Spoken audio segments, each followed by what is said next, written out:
in terms of the militia, like I want to dive into that. Do you guys feel that that was like the most impactful part of this whole era, or do you feel like that was just like the highlight, like the ending of it before it turned into this like professional era? No, that's like what started everything for every single one of us that was in militia. You know what I mean? And it was different back then. It was like characters. We were the bad guys. Pastrana was a good guy.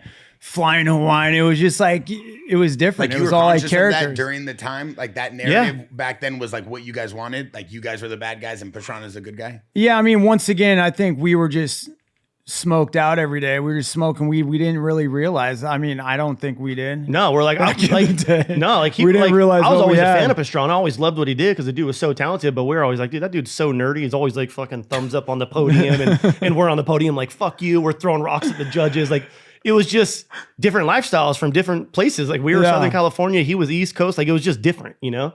Was there a big East Coast, West Coast battle besides that? Or? Not really. It was just us against everyone. That's how it was. Like, militia was like, the beginning of militia was like, if you don't have a logo on your bike, like you don't back us, you're not riding with us. We're not riding with you. And I think eventually over time, like it was you had to have the militia flag on your stuff. Yeah, it was us against everyone. That is so crazy. It was pretty gnarly. If we were at a demo and one person got in a fight, everyone jumped the fence and got in a fucking fight. Like it's just how it was. Like no questions asked. Even if our guy was in the wrong, we're like, who cares? We're kicking someone's ass right now. Like it was just. That's just how it was. Remember Irvine Spectrum when we got in a fight? I was just about to say that. Yeah, Evans. Tyler Evans was the first one over the fence. Like we were riding a demo at Irvine Spectrum, and some dude threw a drink through the fence. I remember these dudes, like there was a bunch of meatheads with their shirts off talking shit every time we would come by. And it was like me, Deegan, Feist, you, Evans, maybe Bo Manley. Like there was a bunch of us, you know? And came around the fence the next time and I felt something wet hit me and I turn around and Evans is climbing over the fence, and then I look and then we're all climbing over the fence, and it turned into the gnarliest brawl in the parking lot. At the Irvine Spectrum. We whooped these dudes' asses. They got taken out of there. We hopped the fence, got back on our bikes, and finished the demo. That was a good one. Then in San Diego, when you got arrested before my run, and then before your run, that was legendary. Wait, what? It was like my very first contest I ever won. That was your first one you won. That was huge. It was a Vans Triple Crown, I think. Yeah, it was a Vans Triple Crown. In your hometown? Yeah, and I did my first run. I did decent. And like I threw like, I don't know why I got all excited. Like I threw my jersey to the crowd. I threw my boots to the crowd, my gloves, like everything.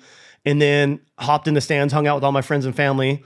And then I knew my next run was coming up. So I walked out the front door and I'm walking over to my truck to go get a new pair of boots and a jersey. And this fat lady comes out yelling, "He's the one. That's the one who started the fight." I'm like, the fuck are you talking about? And I forgot about that. I didn't start no fight. I was in the fucking crowd with my friends. There was a fight next to us. Yeah. And then the cops grabbed me in the San Diego Sports Arena had a holding cell underneath it. And they threw me in there in like their little jail. And I'm sitting there and the only one that knows I got arrested was Susan at the time. Yeah. And she's out there trying to tell Troy Kuzma, remember Troy? From Feld, like, hey, Jeremy's in the cell, like they arrested him, blah, blah, blah. And I hear them like, hey, Jeremy Stenberg, your run's up next. And they're calling me and I'm sitting there and I'm in jail. Like, it was dude, something I'm going to miss my fucking run in my hometown. Like, this is fucked right now. Like, dude, like what the fuck? Like I was tripping. And then Troy comes over, gets me out. I throw on someone's boots and someone else's gloves, no jersey, go out and won. Won the race. It was pretty sick.